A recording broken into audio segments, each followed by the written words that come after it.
Las guerras en dos frentes, en términos generales, son cosas que es mejor evitar. Los libros de historia están llenos de ejemplos de países y imperios que pensaron que podían lograrlo, ya sea por elección o por necesidad, y con pocas excepciones no terminaron muy bien. Israel, por su parte, ha estado llevando a cabo algo parecido a una guerra intermitente en unos 7 frentes diferentes durante casi 2 años y medio. Y aunque las fuerzas de defensa de Israel ciertamente siguen teniendo capacidades y alcance muy por encima de lo esperable para un país tan pequeño, empiezan a notarse algunas grietas.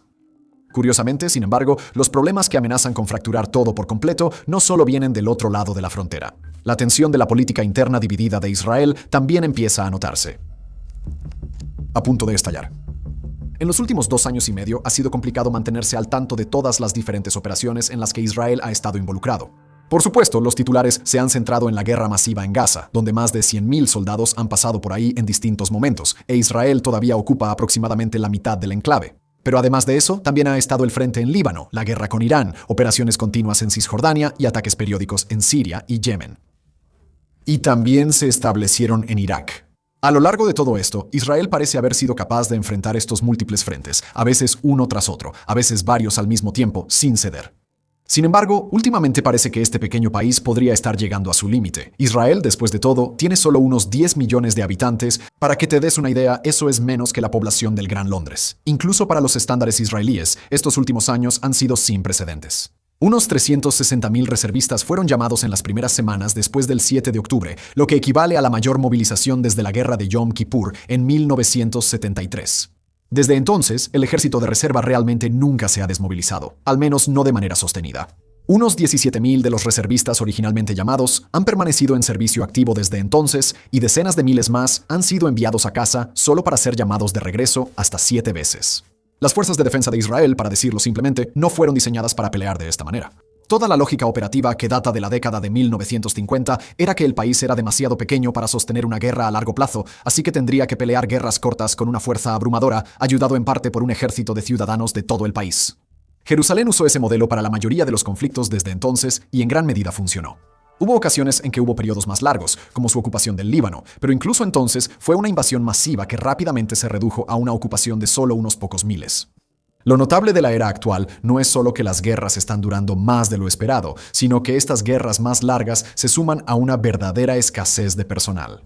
Las fuerzas de defensa de Israel dicen que actualmente les faltan 12.000 soldados para llegar a donde necesitan estar, y aproximadamente 9.000 de esas vacantes son en puestos de combate.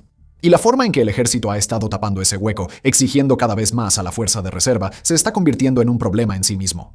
El servicio de reserva para el soldado promedio de combate en 2026 originalmente iba a ser de 55 días, lo cual ya es una exigencia considerable para personas que tienen trabajos y están criando familias. Sin embargo, la guerra con Irán elevó eso a entre 80 y 100 días para muchas unidades.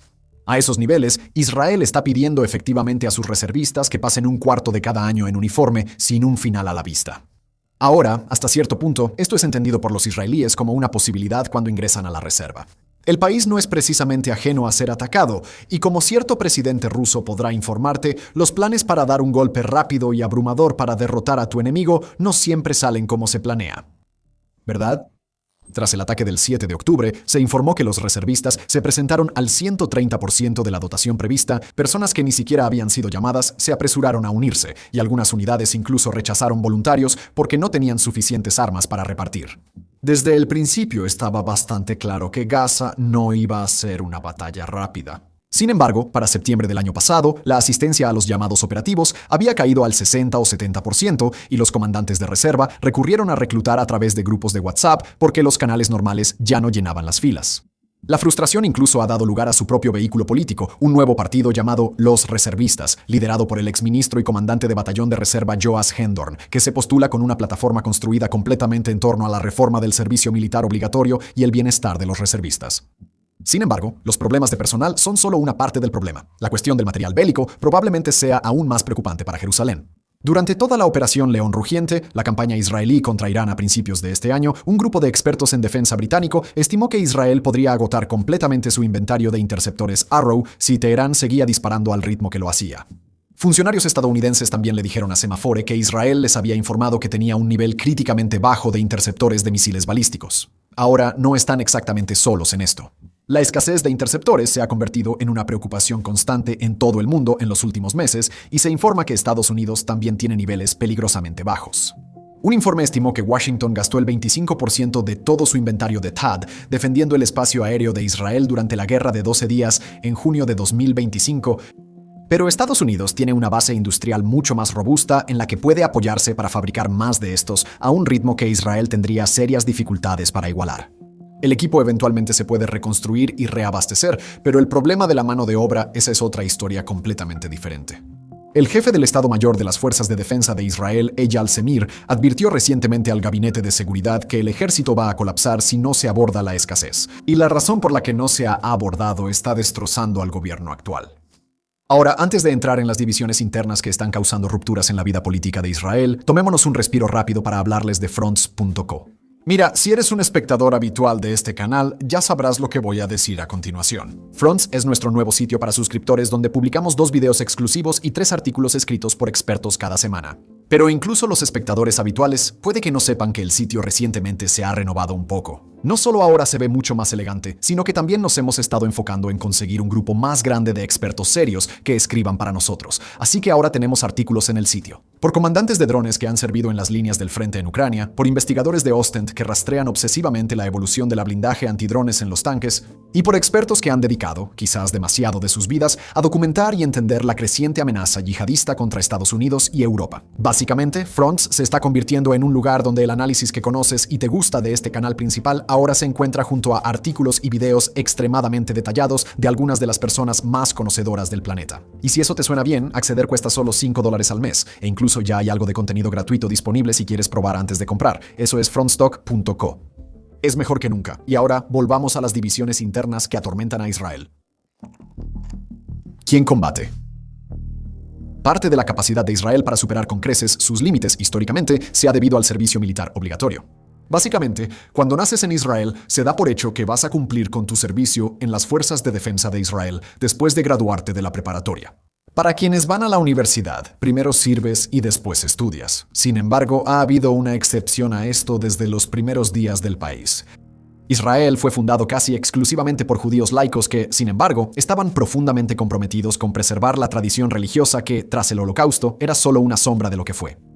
A los judíos jaredíes, o los llamados ultraortodoxos, se les concedió una exención por David Ben Gurión, el primer ministro que tuvo el país.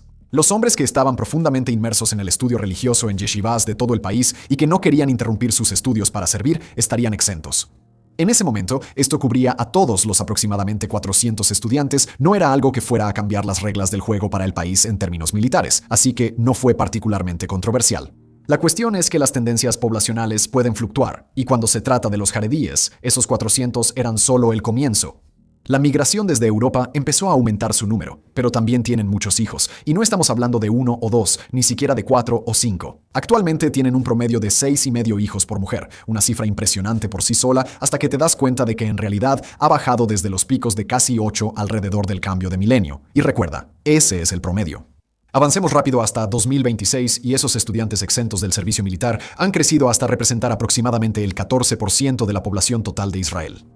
Eso es mucho más significativo en términos de exenciones militares, pero cuando empiezas a desglosar estas cifras por edad, realmente empiezan a sonar las alarmas.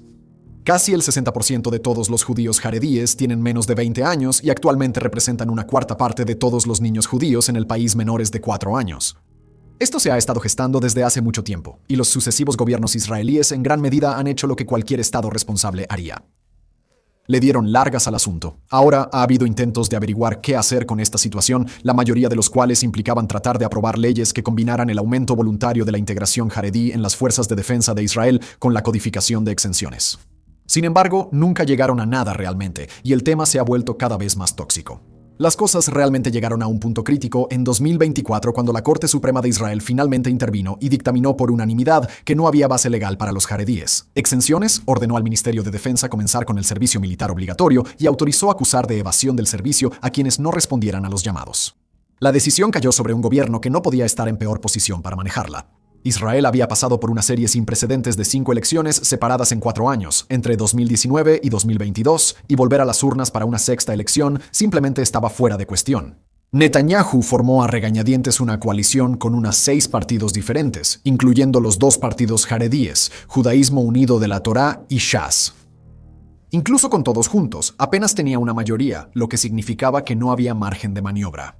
Y cuando se trata de los partidos jaredíes, conseguir su apoyo normalmente implica una cosa: garantías para continuar la exención militar. Ahora, Netanyahu sí intentó trabajar con ellos, pero la guerra hizo que este tema fuera aún más tóxico políticamente que nunca. Ninguno de los 2 partidos está particularmente involucrado en la política exterior, y no son ellos quienes impulsan ninguna de las campañas en las que Israel se ha embarcado. Históricamente están dispuestos a formar coaliciones con casi cualquiera, de izquierda o derecha, siempre y cuando se resuelvan los temas específicos que priorizan para sus comunidades. Pero Netanyahu y sus otros partidos de coalición sí lo están, y las guerras son al menos parte de la razón por la que la exención se ha vuelto insostenible, con presión acumulándose ahora desde ambos lados al mismo tiempo. Por un lado, tienes a los sectores duros en materia de seguridad, junto con los grupos sionistas religiosos de extrema derecha que forman la base de los partidos de Smotrich y Ben Gvir, y cuyas comunidades han absorbido una parte enormemente desproporcionada del costo de la guerra.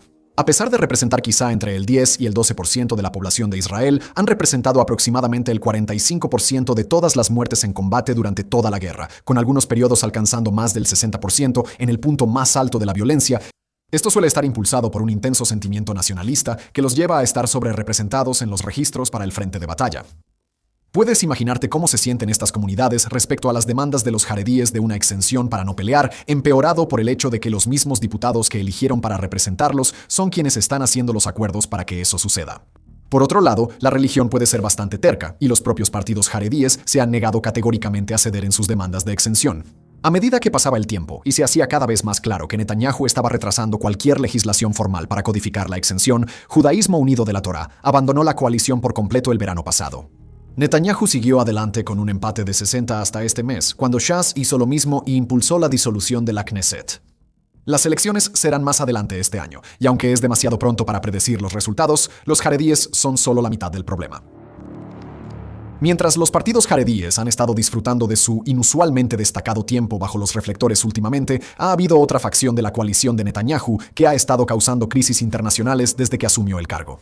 Los 2 partidos son Sionismo Religioso y Otzma Yehudit, pero son más conocidos por sus respectivos líderes, Bezalel Smotrich e Itamar Ben Gvir. Estos 2 hombres son realmente algo nunca antes visto en el liderazgo político israelí y representan claramente un giro hacia la extrema derecha. Por ejemplo, consideran que el partido Likud de Netanyahu es innecesariamente complaciente con los palestinos. De los 2, Ben Gvir es el más polémico y ha estado en los titulares últimamente después de grabarse burlándose de activistas atados y con los ojos vendados que fueron detenidos tras viajar en una flotilla de ayuda humanitaria que se dirigía a Gaza. Esa maniobra provocó una rara reprimenda del embajador de Estados Unidos y llevó al propio presidente de Israel a condenarlo públicamente. También enfureció a grandes sectores de Europa, de donde provenían la mayoría de los activistas, incluyendo países que normalmente son firmes aliados de Israel. Sin embargo, ninguno de estos hombres es un simple legislador de segunda fila. Smotrich ocupa el Ministerio de Finanzas, lo que también lo pone a cargo de gran parte de las políticas en Cisjordania, incluyendo los asentamientos. No ha perdido tiempo en cumplirle a los ultraconservadores que lo apoyan. La construcción ahí ha estado en auge absoluto, con más de 51.000 unidades habitacionales aprobadas desde 2022 y 103 asentamientos completamente nuevos autorizados. Y si eso no fuera suficiente, a principios de este mes, él pidió de manera destacada que Israel eliminara permanentemente las líneas que distinguen entre las áreas A, B y C, haciendo referencia a las diferentes zonas que reconocen la gobernanza de la Autoridad Palestina sobre partes de su territorio. En otras palabras, anexión. Cisjordania ha sido un punto crítico que ha recibido sorprendentemente poca atención. Los ataques de colonos extremistas israelíes contra palestinos han sido una realidad constante ahí durante años. No todos los colonos están involucrados o incluso lo apoyan, pero el grupo violento es lo suficientemente grande y bien conectado como para que tratarlo como si fueran solo unas cuantas manzanas podridas realmente minimiza el problema. Con Ben Gvir, quien es él mismo un colono y tiene un largo historial de apoyar posiciones extremistas como ministro de Seguridad Nacional, no es precisamente difícil adivinar de qué lado va a estar. De hecho, en sus primeros días en el cargo, era conocido por referirse sin ironía a quienes atacan aldeas palestinas como buenos chicos. Ha habido ataques a todo tipo de infraestructura palestina, incluyendo casas y ataques motivados por razones religiosas a mezquitas y una aldea cristiana, pero este año parece ser particularmente brutal. Según los datos de ACLED, la violencia de los colonos ha aumentado al nivel más alto desde octubre de 2023. La ONU documentó un promedio de 5 ataques de colonos por día a lo largo de 2025, sumando casi 1.800 incidentes, incluyendo ataques no fatales. Para empeorar las cosas, el grupo israelí de derechos humanos Yesh Din descubrió que el 94% de los casos se cerraron sin ninguna acusación formal. Ahora, para ser justos, está lejos de ser la única violencia que ocurre ahí. El Shin Bet registró 57 ataques palestinos significativos el año pasado, una disminución respecto a los 231 del año anterior. Estos incluyen tiroteos, apuñalamientos y atropellos con vehículos. Las fuerzas de defensa de Israel, por su parte, no están haciendo la vista gorda ante esto, para nada, y eso también ha hecho que se ganen la enemistad de los colonos. El verano pasado, hubo múltiples ataques de colonos contra soldados de las fuerzas de defensa de Israel, incluyendo el uso de gas pimienta, ataques que incluso Ben Gvir calificó como una línea roja y una rara excepción a su habitual defensa de las acciones de los colonos. Otros ataques se dirigieron a su equipo, incendiando vehículos militares de las fuerzas de defensa de Israel y el equipo de vigilancia que el ejército utiliza para mantener la seguridad en la zona. En una ocasión, después de incendiar una mezquita en Deir Istair, los atacantes dejaron un mensaje, no escrito en árabe para los palestinos locales, sino en hebreo para las fuerzas de defensa de Israel cuando llegaron. Decía, entre otras cosas, no le tenemos miedo a Abiblut. Y sigan condenando, refiriéndose al jefe del Comando Central de las Fuerzas de Defensa de Israel, el general de división, quien recientemente había emitido una condena por su violencia. Se estaban burlando de las Fuerzas de Defensa de Israel. Podemos colarnos, incendiar lugares y salir antes de que siquiera lleguen. Y bueno, no hay nada que puedan hacer al respecto, porque el hombre que dirige la policía está de nuestro lado. Netanyahu ha sabido que este es un problema creciente, pero también sabe que si despide a Ben Gvir, pierde su coalición, así que este statu quo insano ha continuado. Y realmente necesitamos enfatizar una palabra clave aquí, insano. A principios de este mes, Netanyahu fue informado por un alto oficial del Comando Central de las Fuerzas de Defensa de Israel junto con el jefe del Shin Bet, que aproximadamente el 80% de los incidentes violentos que registran las tropas israelíes en Cisjordania son ataques de extremistas judíos contra palestinos. Esa es una estadística asombrosa por sí sola, pero se agrava aún más con un informe de la cadena Khan de Israel que afirmó, cito, el oficial informó a Netanyahu que la necesidad de destinar recursos al terrorismo judío ha obligado a las fuerzas de defensa israelíes a reducir los arrestos de sospechosos palestinos de terrorismo, poniendo en riesgo la seguridad del Estado. Fin de la cita. El mensaje no es sutil. Los propios comandantes del ejército le están diciendo al primer ministro que una facción de su coalición se ha convertido no solo en un problema de seguridad, sino aparentemente en el principal problema de seguridad en Cisjordania. Esto es, en efecto, lo opuesto a la lucha por el reclutamiento. Los jaredíes se retiraron porque Netanyahu ya no podía protegerlos, mientras que el hecho de que Smotrich y Ben Gvir permanezcan es lo que está causando caos en otros lugares.